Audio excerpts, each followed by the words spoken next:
دل کے معاملے میں بہت فکر مند ہوتے تھے، اس لیے سیدی اعلیٰ حضرت نے کیا ہی خوب عرض کیا، چمک تجھ سے پاتے سب پانے والے، میرا دل بھی چمکا دے چمکانے والے۔ حضور امیر سنی دعوت اسلامی نے بھی عرض کیا، دل کی دنیا کو سجاؤ آقا، اپنی الفت میں جلاؤ آقا۔ تو آپ کو استغفار پڑھنا ہے، پھر پڑھنا ہے حسبی ربی جل اللہ ما فی قلبی غیر اللہ نور محمد صلی اللہ لا الہ الا اللہ لا الہ الا اللہ لا الہ الا اللہ لا الہ الا اللہ لا الہ الا اللہ محمد رسول اللہ صلی اللہ تعالی علیہ وسلم۔ اس طرح کو 11 مرتبہ پڑھنا ہے اور دل پر ضرب لگانا ہے۔ پھر اس کے بعد آپ کو پڑھنا ہے الا اللہ الا اللہ الا اللہ الا اللہ الا اللہ الا اللہ الا اللہ الا اللہ الا اللہ الا اللہ الا اللہ الا اللہ الا اللہ الا اللہ لا الہ الا اللہ محمد رسول اللہ صلی اللہ تعالی علیہ وسلم۔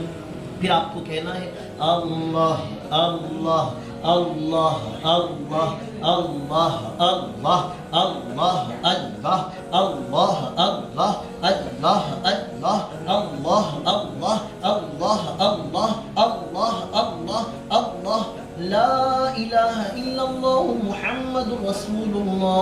صلی اللہ تعالی علیہ وسلم۔ اب آخر میں آپ کو اللہ کا ضرب لگانا ہے، اللہ اللہ اللہ اللہ اللہ اللہ اللہ اللہ اللہ اللہ اللہ اللہ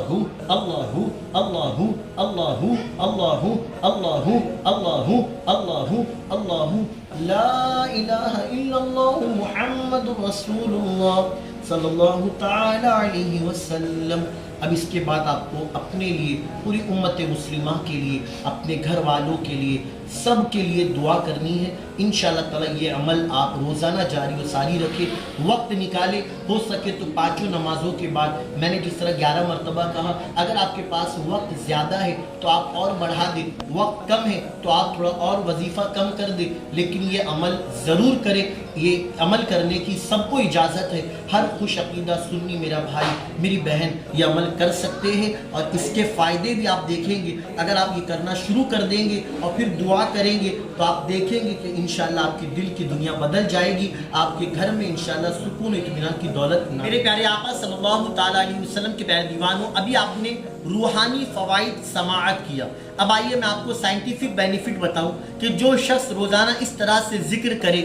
تو اس کے لیے کیا فائدے ہیں، اس کے لیے کیا بینیفٹ ہے۔ تو دیکھیے آج ہر کوئی چاہتا ہے کہ میں روحانی کے ساتھ جسمانی بھی فوائد پاؤں، کیونکہ آپ اگر کسی کو کوئی فضیلت بتا رہے ہو تو سامنے والا پوچھتا ہے میرے بھائی اگر میں اس طرح کروں گا تو مجھے کیا ملے گا۔ تو میں آپ کو بتاؤں، اگر کوئی بندہ روزانہ اس طرح ذکر کرے، وقت نکالے، اگر 5 نمازوں کے بعد ہو سکے تو 5 نمازوں کے بعد اس طرح کرے، اگر 5 نمازوں کے بعد وقت نہ ملے تو کم سے کم آپ عشاء کی نماز کے بعد رات میں سونے سے پہلے اس طرح سے ذکر ضرور کرے، اسے اپنی زندگی میں لائے۔ انشاءاللہ اس کے فائدے آپ دیکھیں گے کہ اس کا جسمانی فائدہ یہ ہوگا، جو اس طرح سے روزانہ ذکر کرے گا انشاءاللہ اس کے اندر قوت برداشت پیدا ہوگی، ورنہ بہت سے لوگ ایسے ہوتے جذباتی ہوتے ہیں جو کسی کی بات کو برداشت نہیں کر پاتے، اسی وجہ سے آپس میں جھگڑے ہو جاتے ہیں۔ لیکن جو بندہ اس طرح ذکر کرتا ہے نا تو اس کا فائدہ یہ ہوگا کہ اس کے اندر برداشت کرنے کی طاقت بڑھ جائے گی۔ اسی طرح جو بندہ اس طرح ذکر کرے گا تو انشاءاللہ تعالیٰ اس کی سانس لمبی ہوگی، ورنہ بہت سے لوگوں کی سانس پھول جاتی ہے، آپ دیکھیں وہ زیادہ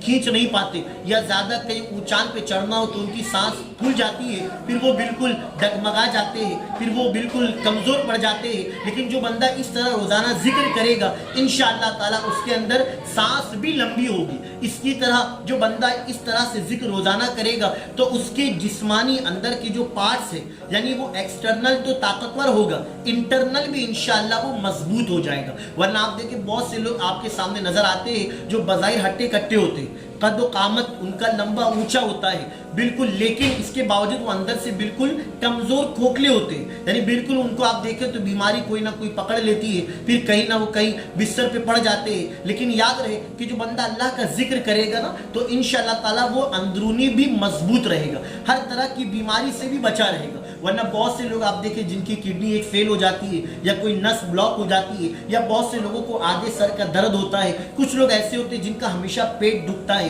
آپ دیکھیں کچھ لوگ جن کے گھٹنے جوانی ہی میں جواب دے دیتے ہیں. بہت سے لوگ ایسے ہوتے ہیں کہ جن کے ہاتھ کمزور ہوتے ہیں. آپ دیکھیں کچھ ایسے ہوتے ہیں جنہیں